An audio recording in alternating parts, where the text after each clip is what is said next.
If you'll start by telling me your name and your company, what unit you served in. Okay, fine.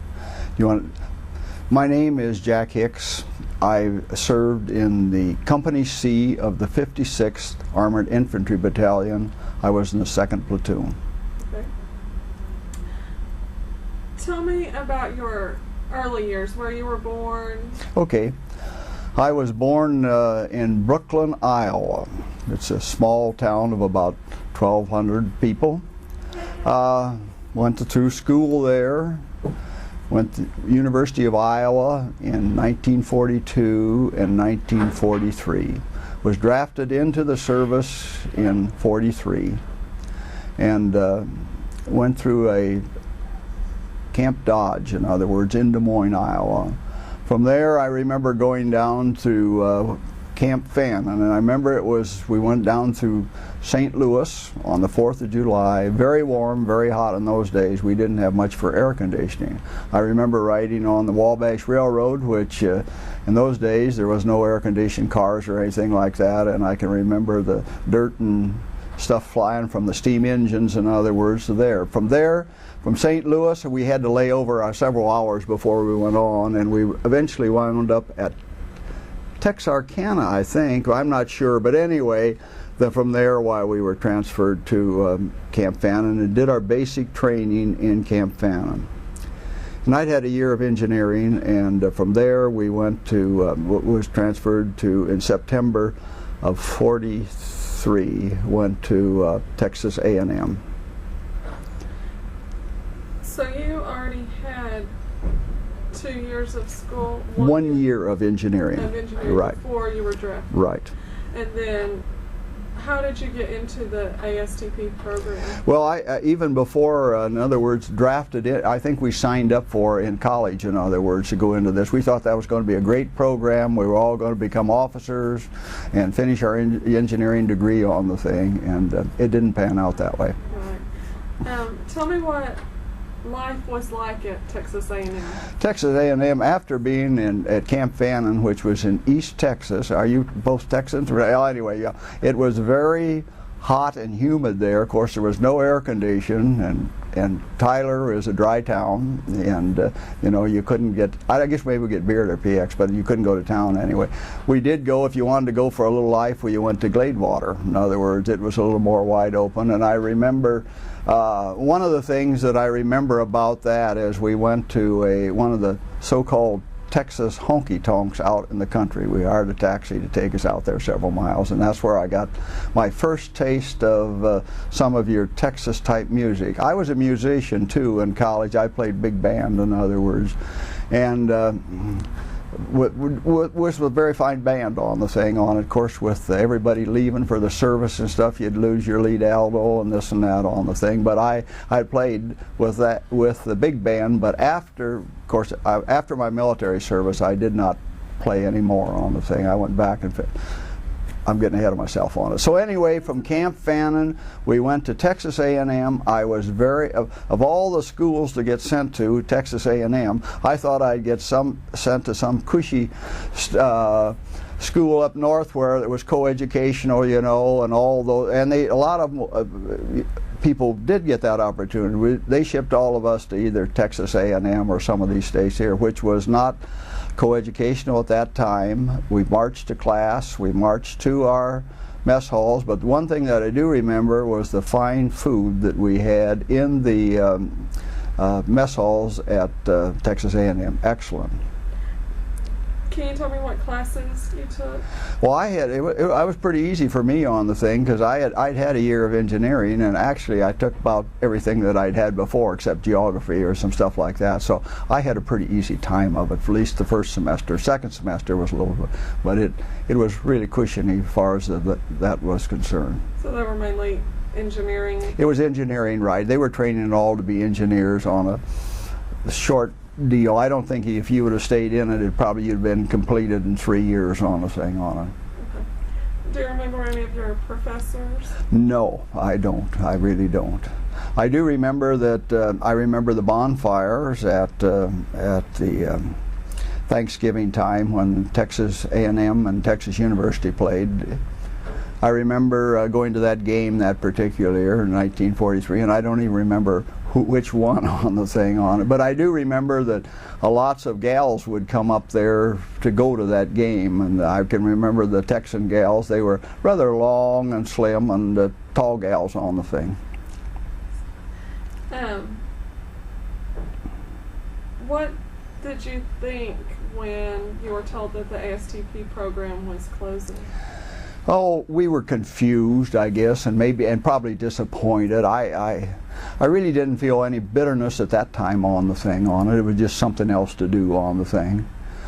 One thing I do remember when I was at Texas A&M, being a musician on the thing, I did have the opportunity to go down to Houston one weekend, and we saw the Andrews Sisters, in other words, at one of the theaters on the thing, which was a very popular three-sister trio in those days.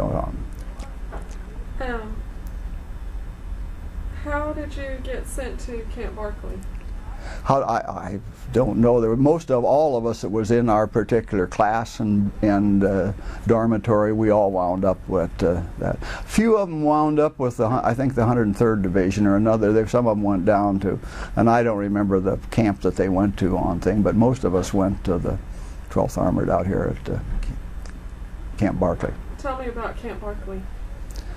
Oh, it was.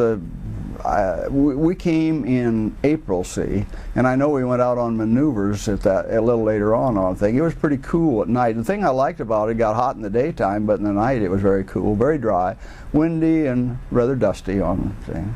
But you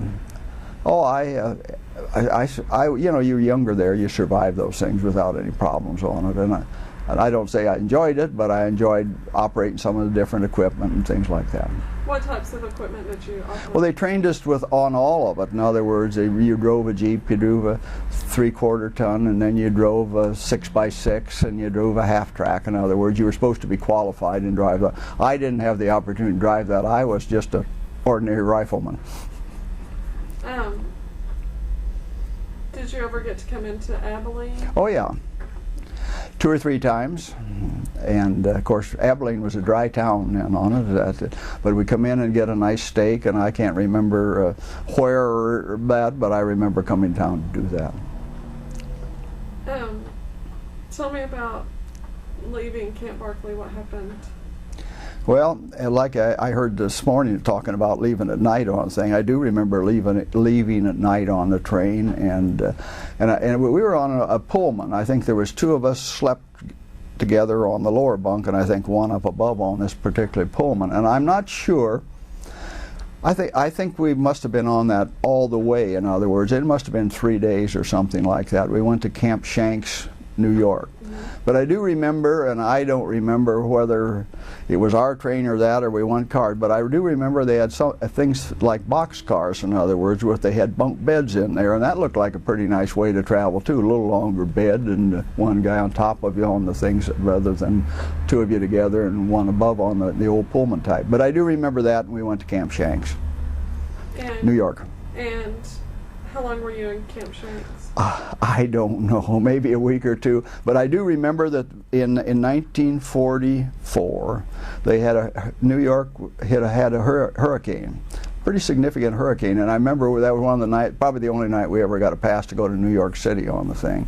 We all got soaked, you know, on the thing, but we had a good time on the thing, and then from then on, why then you waited and got on your boat, and pretty long crossing. And these people that keep track of the dates and things much better than I do, we went in a convoy. We were on a relatively old ship on the thing, on a World War I area, but it was all right. I didn't have problems with seasickness on the thing. I do remember that it was manned by a lot of Indian people of Indian descent on the thing, and I can remember the steam tables and the steamed lamb, and I, not coming from the Midwest, I'm not used to eating lamb on the thing, and then steam it too. It was pretty strong on the thing on it.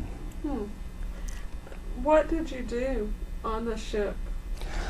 Not much of anything. I did a lot of reading. I was not a gambler. I didn't throw my money around on the thing, so I wasn't a gambler on the thing. But on board the ship, in other words, I think we sat around, and at times I think we had to do guard duty on the thing on it. But other than that on it, I've forgotten most of the trip of Where did you land? We landed at Liverpool. In Liverpool, we boarded some trains and went to I think it was a Tidwell Air Force Base.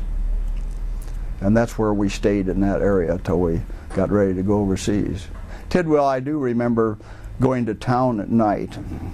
And in London, or England, has some tremendous fogs on the thing, and I can remember trying to find your way back to your tent, you know, where you were sleeping in, and you'd hear guys howling from one hill to the other, you know, where are you, you know, on it. It was really, and I can remember being in the town before coming home on it, you know, even in the streets, you couldn't even see hardly a light, maybe a little window or something like that on the thing.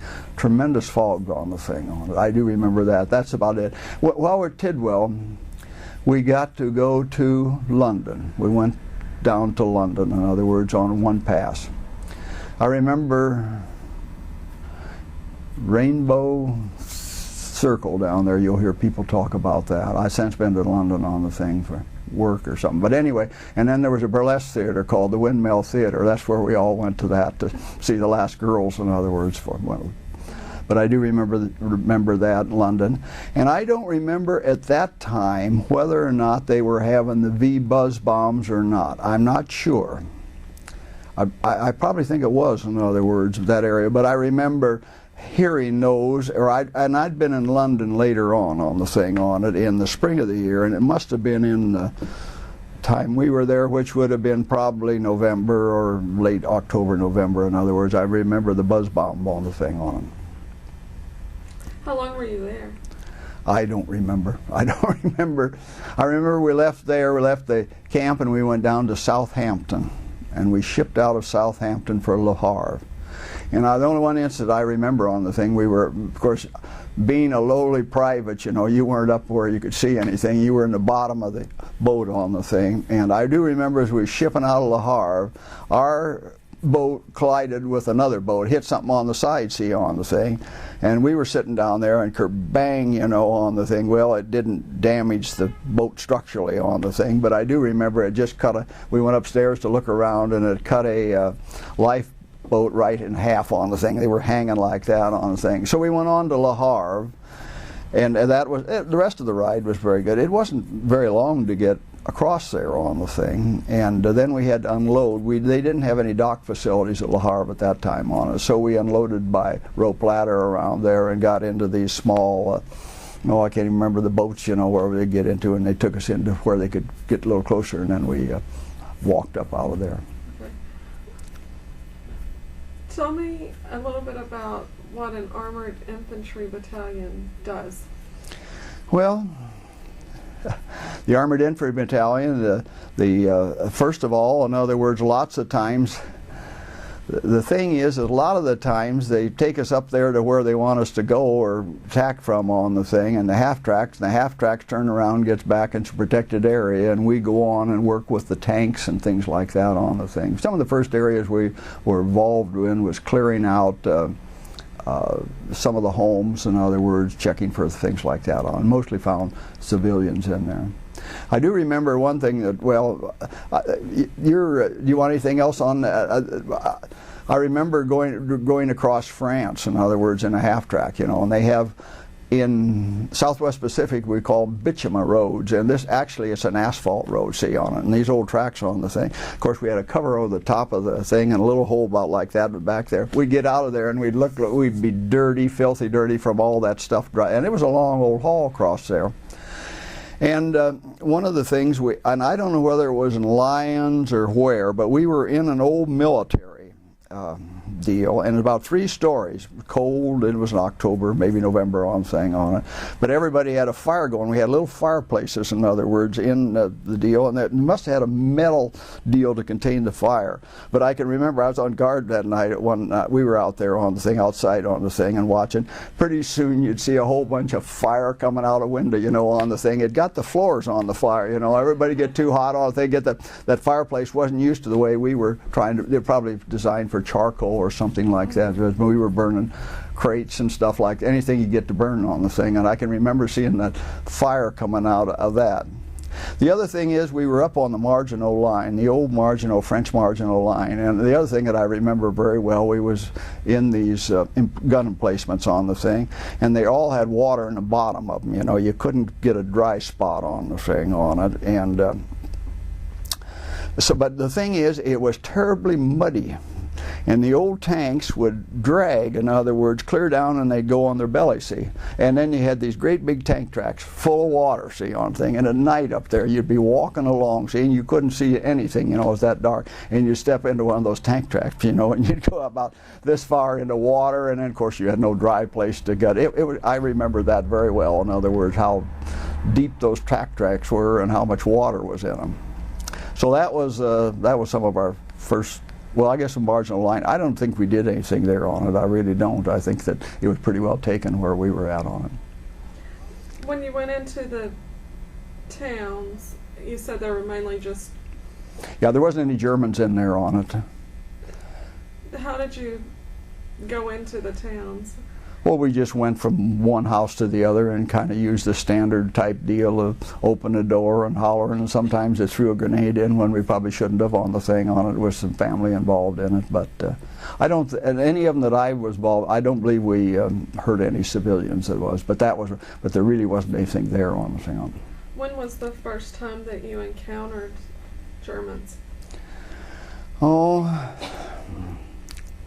You know, I should have looked up the places. In other words, they pulled us off that area. We came out of that area, some of that first area, and went to some other area where we were, we had some listing posts and thing way up on a hill, and we stayed in this small town, in other words, and of course the windows were out. There wasn't any civilians in this town at all.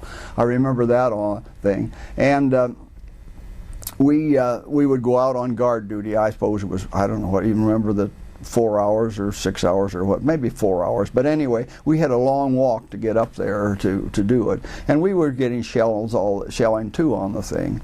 And I don't know how long we were there either. Like I say, I'm not familiar, and I really didn't try to remember all these things on it. But anyway, I do remember an incident that happened in our house. We were sleeping on the first floor. It was a brick house, and we had straw in in the living room. And we were sleeping in our sleeping bags. There are no windows in the fair. And there was a barn across the street where there was another squad in, or part of our squad, yeah. It was part of our company, in other words, we're in there. And the Germans come in that night, and they marched about 13 or 14 guys out of there. Some of them were sleeping, didn't have their boots or anything on. We never saw anything about it, or never saw anything the next day, and they disappeared on the thing on it. And they were prisoners of war. But here we were sleeping right across the street and never knew anything about it. Was that the only time anything like that happened? Oh, I've seen a lot more than that on the thing on it too. But that was at this place. And then I think around Christmas or stuff, they pulled us back off the line.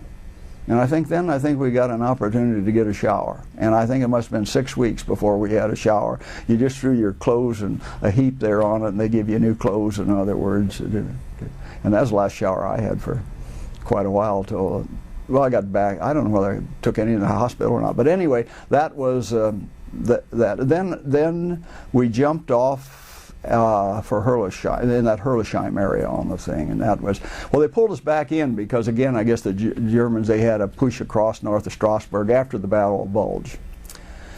And they pushed us. Our Company C was, it was called a Combat BCCB or something. I don't keep up on it because I was a lowly private. I wasn't privy to all this information that was going on. You know, I just did what they said to on it, and that was it. But anyway, we pushed off, and our company was the lead company, in other words. But at the time we pushed off, we went in half tracks, in other words, to start off up there, and then we wound up riding tanks the last part of it to get into this area. But I remember it was very icy that morning. There was ice on the road. I can remember one of the tanks going around the corner on the thing, and all the roads were lined with trees, and he went off and he hit this old tree just like that, you know, on the thing, slid off. That reminds me of some of the things that happened on the thing. From there on, why, then we were involved with the so-called First Battle of Herlesheim. Tell me about Herlesheim. Well, I think after, well, first of all, we went out to what you've heard the people talk about, the waterworks on the thing on it. And I remember we got out to the waterworks, and some of our guys from our company, I guess, platoon, they saw these Germans out there in a foxhole type deal outside of there on it, and they acted like they wanted to surrender on the thing. So some of them went out to try to surrender them, get them to bring them in and surrender, and they got opened up on a machine gun. And we lost 2 guys out of our squad right there. Our squad, I think, must have been about 12 on the thing on it. One of them, Kruger was his name. He got hit right smack in the head here, and it just went over the top of his head like that. Another good friend in there was a fellow by the name of Danny Reynolds. I see his name listed and killed in action too. He was a sniper. They had a sniper deal in each platoon. They gave him a Springfield rifle with a telescopic sight on it, and he was our so-called sniper on the thing. And then our captain, by the name of Captain Fairburn, he came up there, and he went to go out to get them back in there on. They really probably shouldn't have been out there in the first place trying to get them, because my sergeant was named Schilke, and he was born in Germany, and he could speak a little German on the thing, and he could speak German. But anyway, he had tried to encourage him not to go out there, but you know how eager beavers we were, or some of them on the thing on it. But anyway, Captain Fairburn got shot right through here. And he was still walking around, and we had these prisoners. So I remember he asked me and some other, and I think there was 2 of us privates, in other words, went back with him back to the Bischweiler, I guess is the name of the town. But anyway, we took the prisoners, and he back there, and this other fellow and I, we had to go back up what they call Purple Heart Lane, or in other words, it was just getting dark when we got back up there to the so-called waterworks. I was talking this morning to a Dr. Phelps, is it? Okay, he's here, Brandon Phelps. Mm-hmm. And I asked him, oh yeah, he said, I remember Captain Fairburn coming in with this wound on the thing. And of course, that was the last I saw Captain Fairburn on the thing. But anyway, we were there that night and that was another thing. It seems like every place you was at, you had water in the bottom of the basements or something like that, and trying to find a dry place to sit around all night on the thing on it was rather difficult. But the next day, there was a gates on a so-called dam, and they had a roadway across the top of it, a bridge on the thing, and it had been blown out on the thing, so we couldn't get any tanks or any equipment across.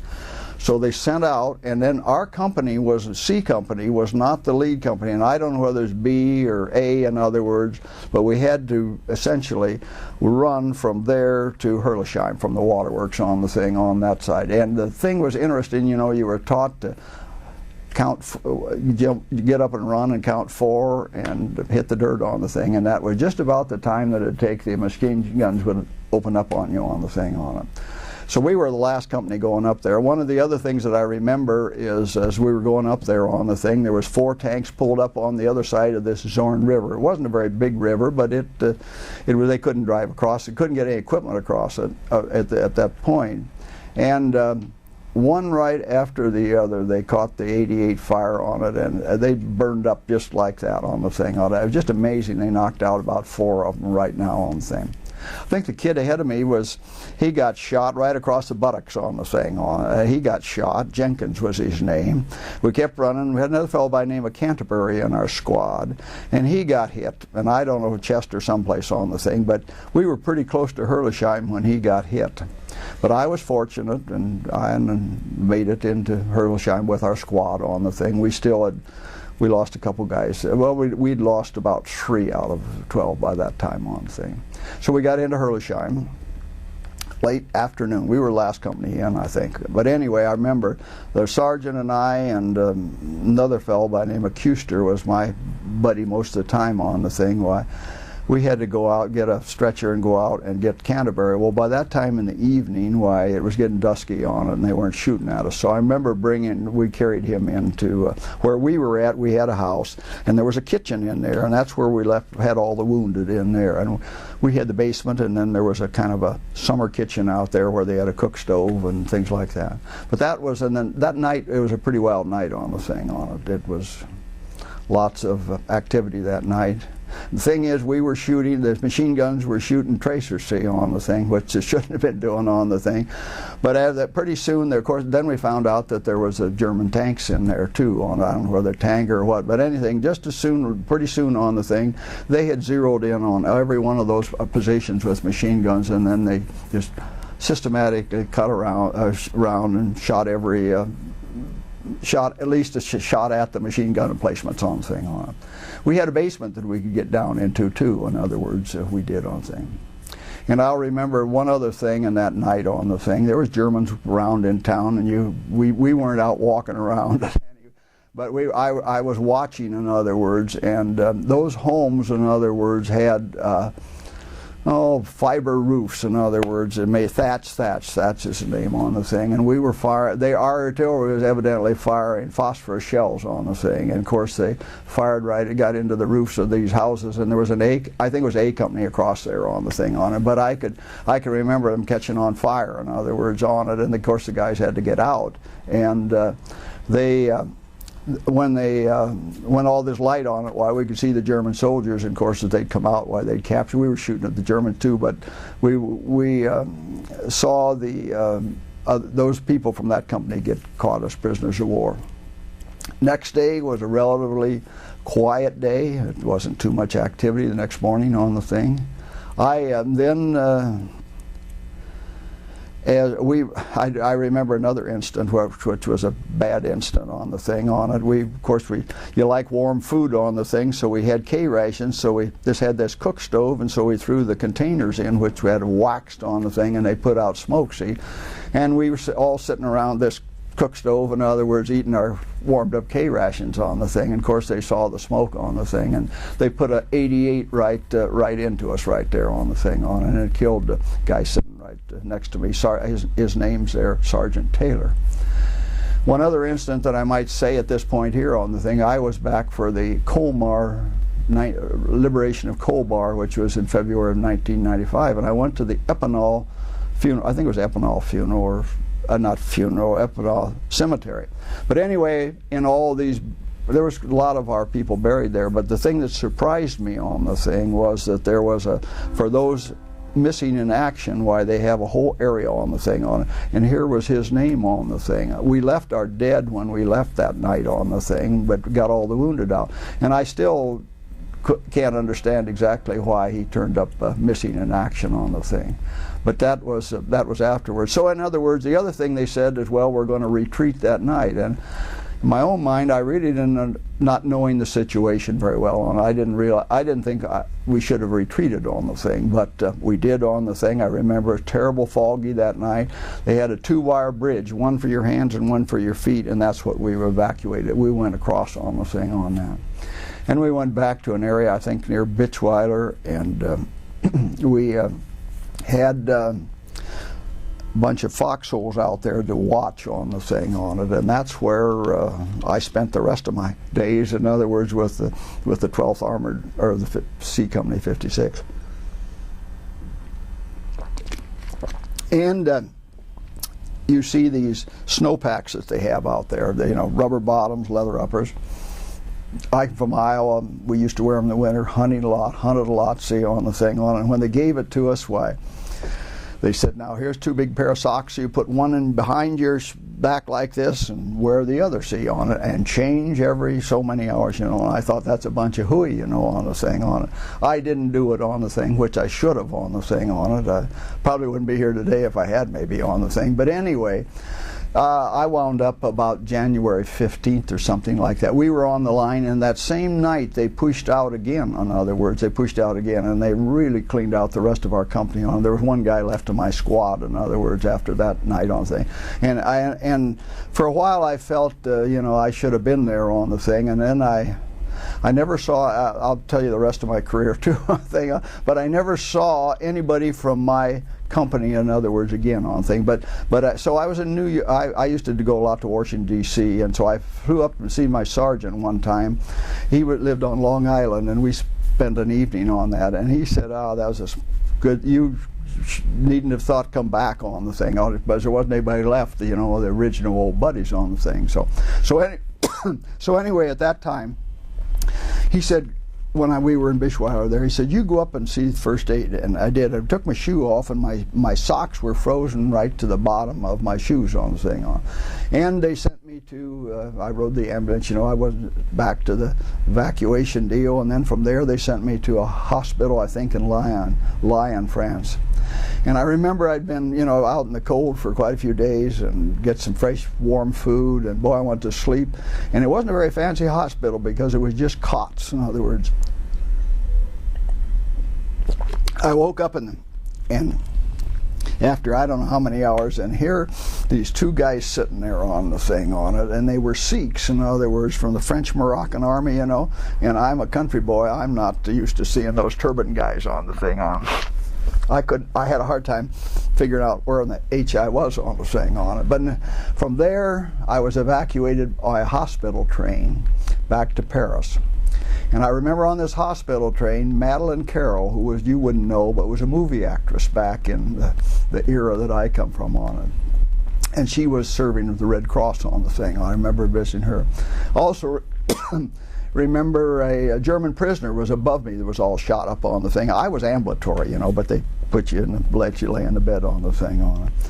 And he had to pass some water on the thing, and he was having a terrible time. He was really hurting on the thing on it, besides being shot, but trying to make people understand that he had to relieve himself on the thing. I do remember that. But then winding up in Paris, I wound up in the American Hospital in Paris. And back then on it was out in the suburbs of Paris.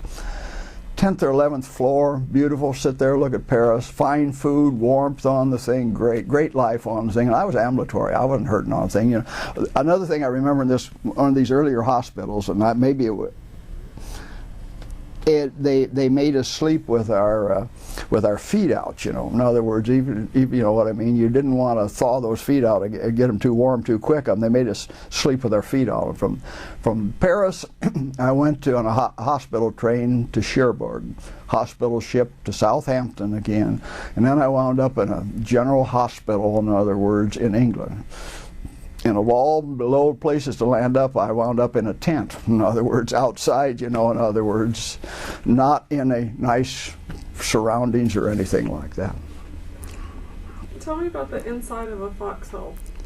Inside of a foxhole?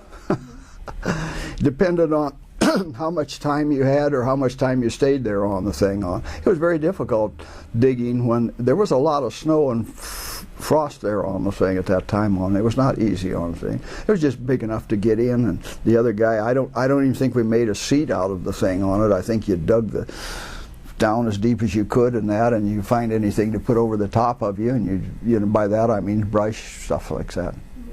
How long were you in the foxhole before you got to go?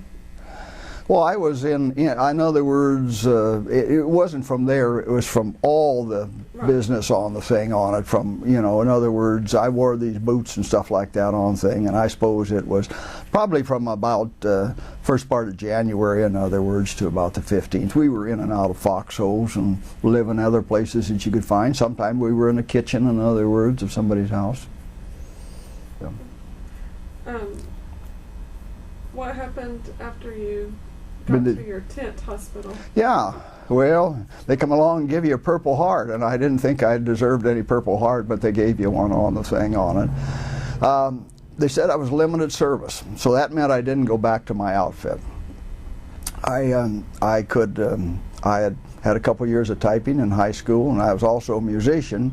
They didn't need any musicians, but I wound up as a clerk typist in the U.S. military government. It was just starting, in other words. It was in a section outside a section in London. General Clay was the commander of the United States military government on thing, and I got signed to transport division on it, which was very interesting.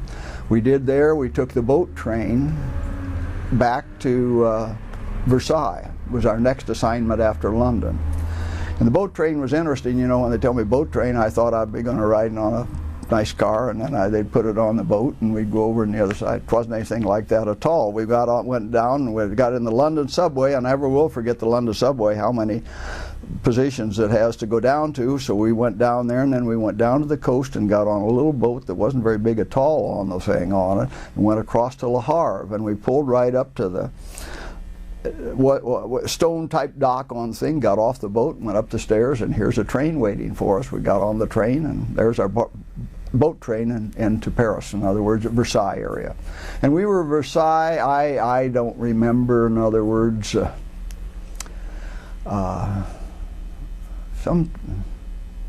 it must have been the latter part of April and first part of May. Nice time in Paris to be in Paris on thing. But I remember I had to do a lot of walking. We were living in an old stables, part of the palace there.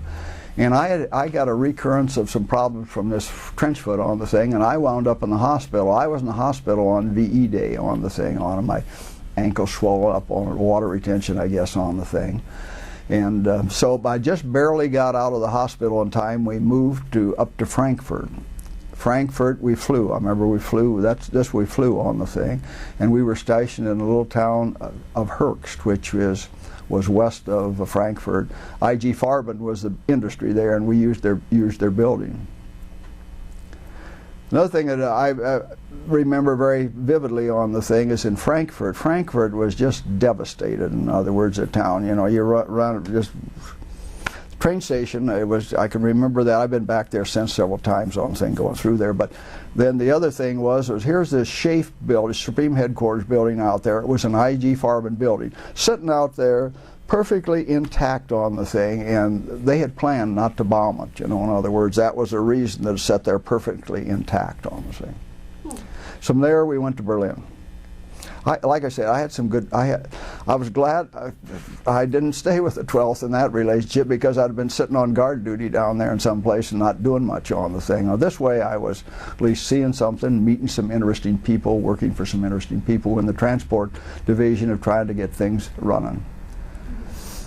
Berlin was a lot of fun. In other words, terribly devastated. But we lived in I can't even. Uncle Tom's cabin area, Uncle Tom's area, which was one stop from our military headquarters on the subway. Lived in a nice apartment. There was 3 of us in this apartment in our transport division on the thing.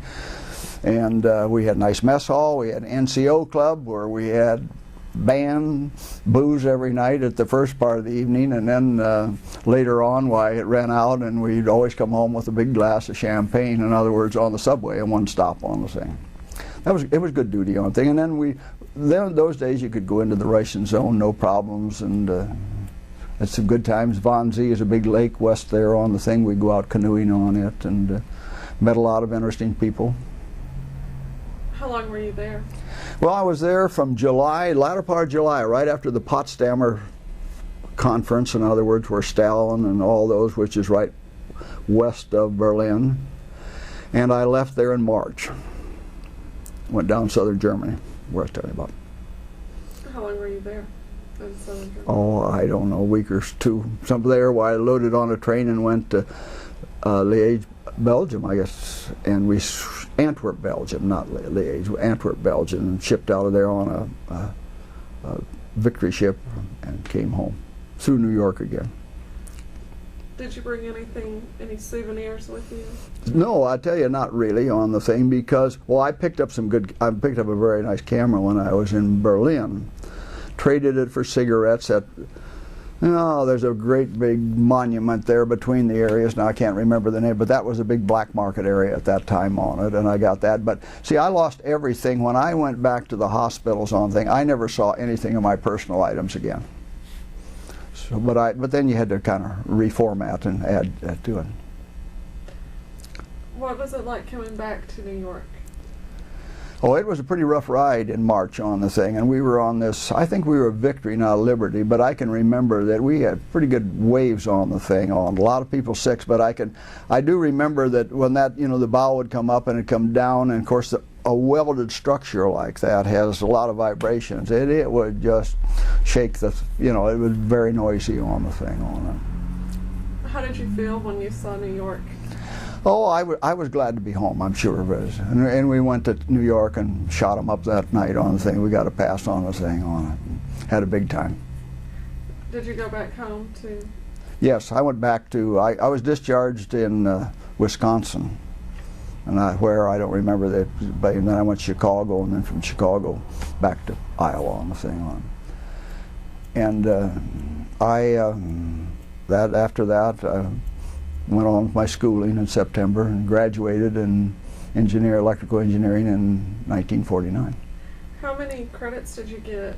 Did they give you from your ASDP? It didn't help at all. Nothing. I didn't have enough, in other words, and I'd already had those courses. Do you see what I mean on thing? So I really didn't benefit from that, other than having a nice time, meeting a lot of people, and good food at Texas A&M. First ate pecan pie. I didn't know what pecan pie was from Iowa, you know, on the thing on it. I can remember was a little eating place up at the north end of Texas A&M. Of course, it was not co-educational, see on it. You weren't dare to leave the area either. It's not supposed to on the thing on it. And I had kind of a pool hall fair up there on thing on it. And pecan pie. I didn't know what pecan pie was on the thing, and I learned to like it there.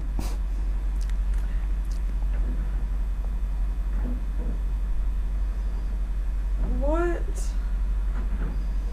would you say was the best day of the war for you? Oh gosh. I'm not sure there was any best days on the thing on it. Like I say, I was in the hospital on VE Day. I was in Berlin on VJ Day. And I didn't get to do any celebrating in Paris on VE Day because I was in the hospital. Because you didn't change your socks. That's right, because I didn't change my socks. Like I say, I don't really know on the thing on it. My Army career, I didn't think. I sometimes wish I'd have gone into the Seabees rather than gone to the ASDP. I would have, because I had knowledge of electrical. My father was a utility plant manager, and I'd climb poles and stuff like that on it, and I probably would have been more good. I didn't get in the Signal Corps. I wound up in the infantry. I liked to have been playing in the band, didn't play that on the thing on it, wound up in the infantry. Well, at least I saw a little action, and at the same time I got home with it in one piece on thing. And besides the other thing that I say, it provided me an education. What did you do with your education?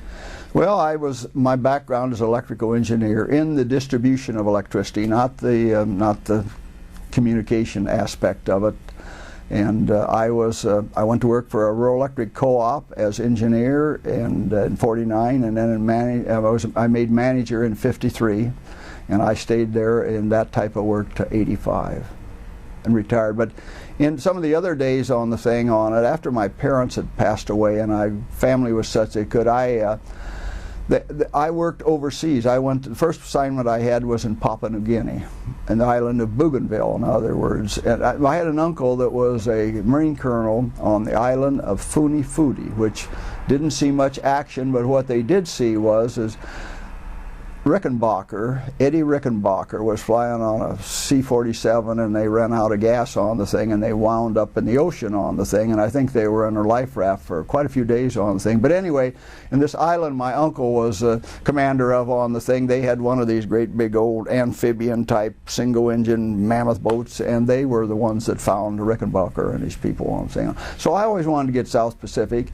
I had a lot of interest because of him being there on it, and so I took this 3-month assignment and went to Papua New Guinea. We worked on the main island, and then we worked on the island of Bougainville.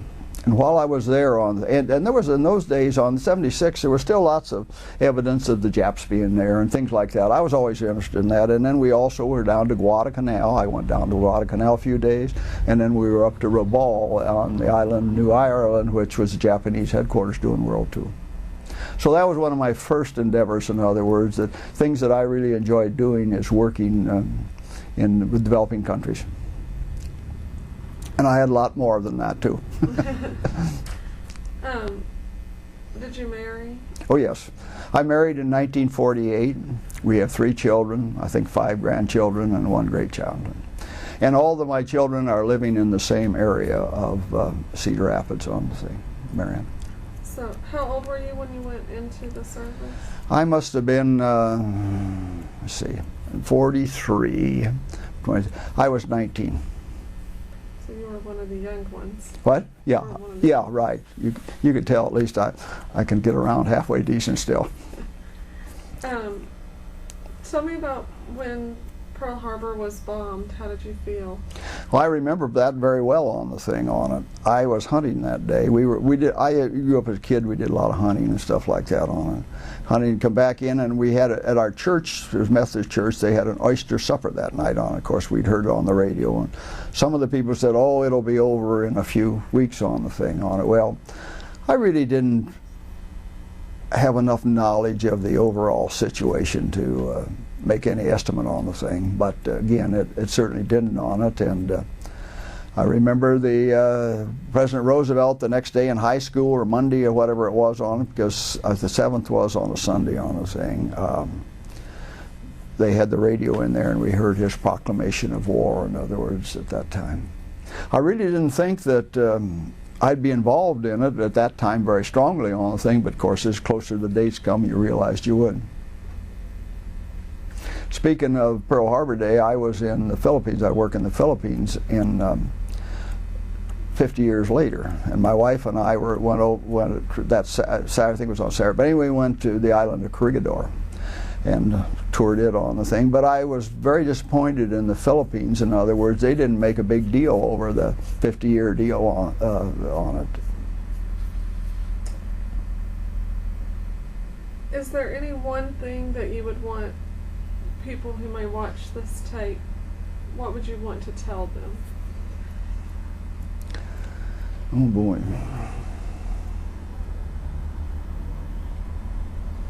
Well, I would like to say that I hope that their offspring don't have to suffer and go through some of the situations that many of us in this 12th Armored did on the thing. And again, I certainly think that negotiations and peace and that type of settlement needs to be done. I've worked a lot in the Middle East too, so I know some of their feelings of this on the thing, and it is very difficult, in other words, to you know, I could get off and, but in other words, again, I worked in Yemen, North Yemen, and also Tunisia. I worked in Tunisia. Yemen is a dedicated Muslim country. In other words, you don't have any Christian churches, and you can't build one on the thing. And but Tunisia is I was a project manager in there in '93 on a project we did in Tunisia. But they were, I say, Tunisia is a very modern Muslim country. They would think that we had one man on our team that was lived in Tunisia on the thing. He was an accountant. But anyway, he felt the same way about these guys standing with their AK-47s, you know, shooting around like that you and I would on the thing on it. They don't have any support for that type of thing on it. Do you remember anything else about your service during World War II that you want to add, that you may have? Not really. Like I said, I was served and did not do a whole lot. I was pleased that I got an education out of it and went on in life and used that to have a fairly successful career and do a lot of things that I would like to do.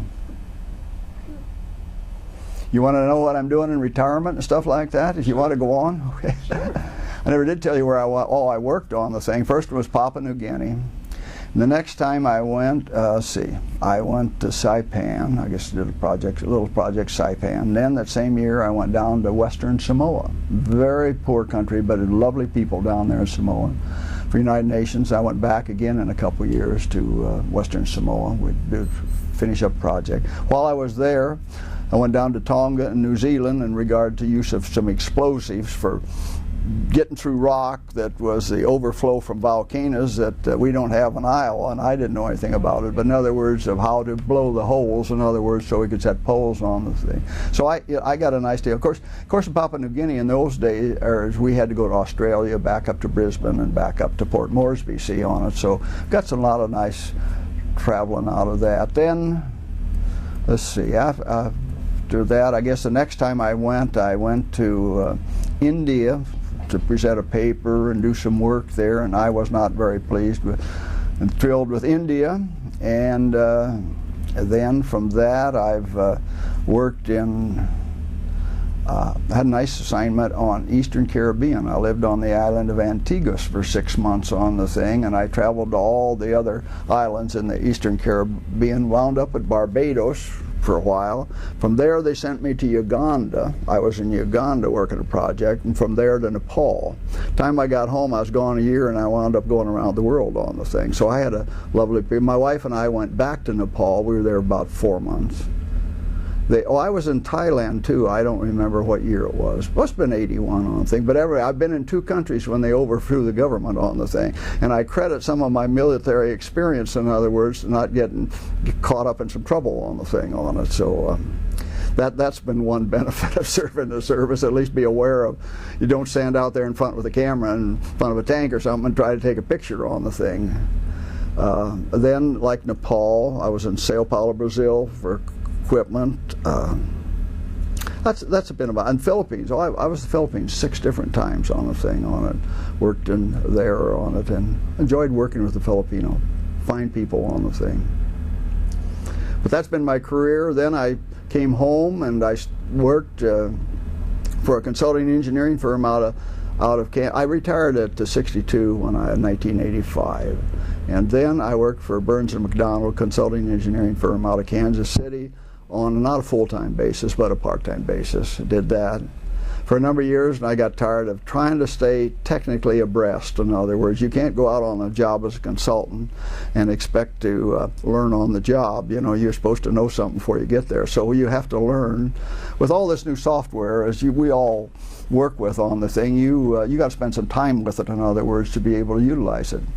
And so I decided I'm tired of that on it. I got back into music in about 1985. So I'm heavily in music, and I talked to some of these other fellows down here, and I'm very pleased that I am in that because it keeps my mind occupied. Just like on Monday night I have Rockwell Collins concert band rehearsal. Tuesday morning we have the New Horizons band, which is a band that's from the Eastman School of Music. They set up these various affairs, and it's for you got to be 55 years or older to play in it. Well, we find out pretty soon you find you've got quite a few musicians. So we have about a 30-piece band. We rehearse at Co-College for 2 hours every Tuesday morning. Wednesday, we have our own bands. In other words, we have a Dixieland band, we have a small big band, 11-piece band, and then we have what we call a polka band. We've been playing Oktoberfest on the thing on it here. Played one last Sunday, I guess it was, on the thing on it, before I came down here on the thing. But so I have turned to that, and it's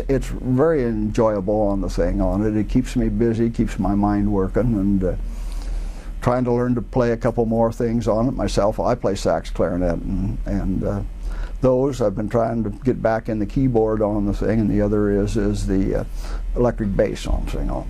So those things keep me busy all the time. I also farm, in other words, we have a farm, and but all these things I think are great for a person into retirement. I see too many people sitting around not wanting to know what to do, or wanting to go play checkers or something like that, and I don't have time for game playing or things like that. I enjoy being active. As long as physically you can, why, I think it's great.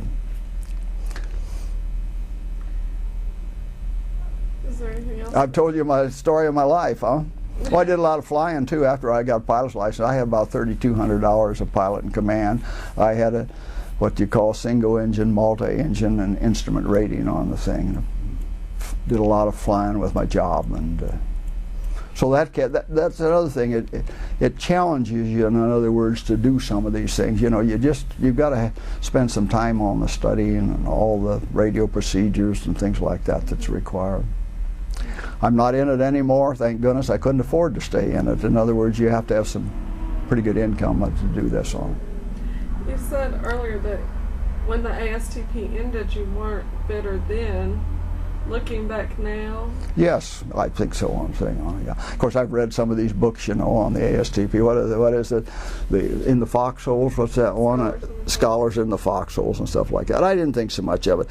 I mean, I didn't think so, the book's fine. I think that I really didn't think so much about it at the time that I got out on the thing. Now, as I look back at it and read what others say about it, maybe I'm just copying there, but it seems like a little bit of waste on the thing. I felt that I could have done something more technically than what I was doing. In other words, within the Armored Infantry Battalion. I'd say that on. I would like to have been the field artillery. I knew civil engineering and stuff like that on the thing, on things like that that I was familiar with, or like the Signal Corps. See, in other words, again, I had done a lot of pole climbing and electrical and stuff like that on it. I was familiar with that. I didn't wind up in that, or I'd like to have been in the band. Well, I never even thought about getting in the band, I guess, on the thing on it. But like I said, I didn't feel bitter, in other words, but afterwards, I think back at now, like I said, maybe I would have been better off to go to the Seabees, in other words, something like that. But looking at my career in the service, I got to see a lot of places, London, Paris, Frankfurt, Berlin, that if I'd been in the Seabees, I'd have been stuck on some island, you know, climbing poles and running a generator, in other words, to provide the people electricity on thing on. Do you know how you got into the Armored Infantry Battalion? When you got to Camp Blakely? They just assigned us. They didn't give us a choice. I first was in the 92nd Recon. In other words, stayed there out there about 2 nights. I thought that'd be a pretty good grade on the thing. It would have been more exciting than this one on, but wound up over in the Armored Infantry Battalion. Can you tell me, did you have to take a test when you joined the ASDP? I know a lot of people took a test. Either that or. I don't think we did.